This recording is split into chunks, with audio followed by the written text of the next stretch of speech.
Дінмұхамед Қонаевты мақтайтын қазақтарға бір 3-4 сұрағым бар еді. О сұрақты қоярдың алдында айтып өтейін. Әлеуметтік желіде көп соңғы кездері топтар ашылған, жеке парақшылар, оның ішінде кіріп барған қазақтар өздері зиялы, білімді қазақтар. Қонаевты мақтағаны соншама кәдімгі пір қып көрсетеді. Қазіргі кейбір жастар бар, қазақтар. Соларды тыңдап, Қонаевты, оларға қосылып, Қонаевты мақтап жүрген. Демекем, нағыз мына қазақтың абыройлы азаматы болған деп. Шіркін сол заманда аңсап жүрген қазақтар бар, шіркін деп қойып. Жаңағы Қонаев, мен сол сұрақтарға көшейін. Жаңағы мақтайтын қазақтарға 3-4 сұрақ. Қонаев 20 жылдан астам Қазақстанды басқарды.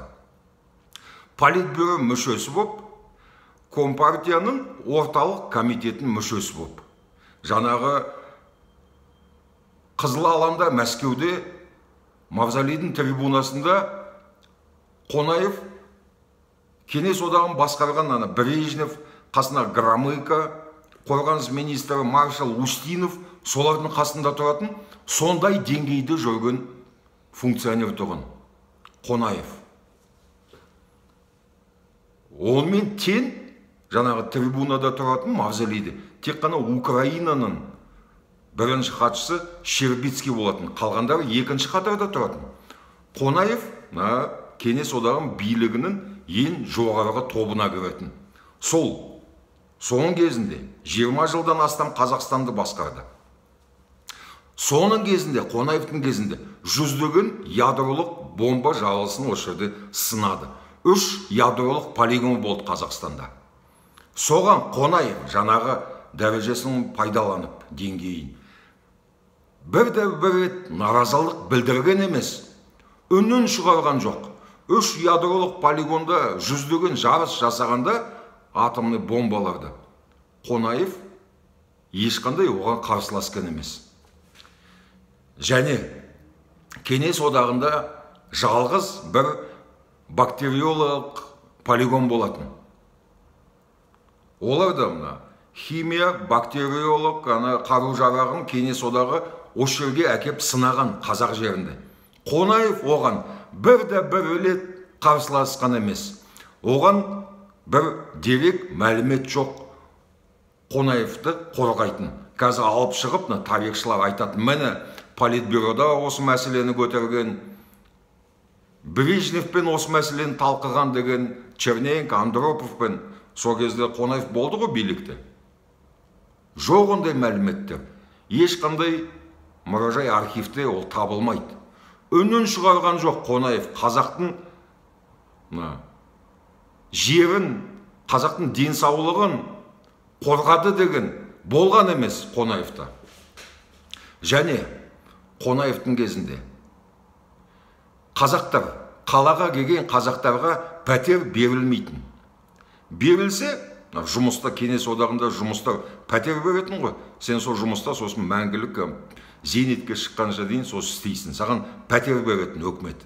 Сол қазақтарға пәтер берілсе үлкен қалаларда, не бірінші қабатта, не соңғы қабатта берілетін. Болды, басқа варианттар жоқ тұғын.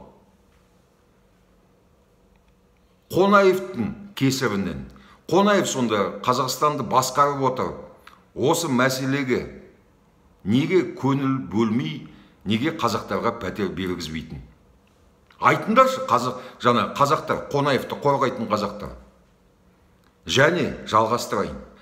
Қонаевтың кезінде қазақтарға жоғарғы оқу білім орындарына жол жабық тұғын. Орыс тілін білмесін. Қазақ тілде оқыған қазақтар, ауылда өскен қазақтар қалаға келсе, мысалы Алматыға, тек қана ски, азви, не женпи болды. Қазақша оқимын десен. Оның өзінде жаңағы ски, азви орысша болатын. Ал мына Қонаевтың кезінде мен қарағанда өз тәжірибемді айтам. Кооперативті институт. Оған түсу үшін Қонаевтың кезінде пара беретін. параның сомасы со жылдары 70 аяғы 80 басы 3000 рубль тұғын кооперативті институтқа. Нархозға түсу үшін пара беретін. Заңгер болам десе, Казгуға түсін, пара бересін. Тегінде түсетін болатын. Географиялық факультет, мұғалім факультеттеріне парасыз аландай. Блатной деген, блат деген, о Кеңес одағының туындысы ғой, ол сөз. Блатнойларға жаңағы нархоз, юрфак, кооперативті институт тек қана пара арқылы түседі. Қарағандыға кооперативті институт және ода кім оқитын? Со жаңағы Райпотребсоюз, Горпотребсоюз, тағы да бірдеме өздері Кеңес одағында өз жүйесі болатын. Саудагерлік жүйе, жаңағы товаровед, со мамандар, солардың ғана ұрпақтары, балалары, немерелері оқитын жаңа кооперативті институты деген. Қарапайым жұмыскердің баласы кооперативті институтқа ешқашан түсе алмайтын. Қонаевтың кезі ғой ол енді, парақорлық. Со Қонаевты қорғайтын қазақтар осы мәселеге не дей, осы сұраққа не дейсіңдер? Және Қонаевтың кезінде 900-дей қазақ мектебі жабылды. Осыған не айтасыңдар, қазақтар Қонаевты қолдайтын? Осы үшін қолдап жүрсіңдер ме? Әлі күнге шейін мақтап оны, құрметтеп, демеке деп. Осы үшін ба? Қазақтардың мектебін жапқан үшін? Алматыда қазақ СССР астанасы Қонаевтың кезінде қанша қазақ мектебі болды? Екеу.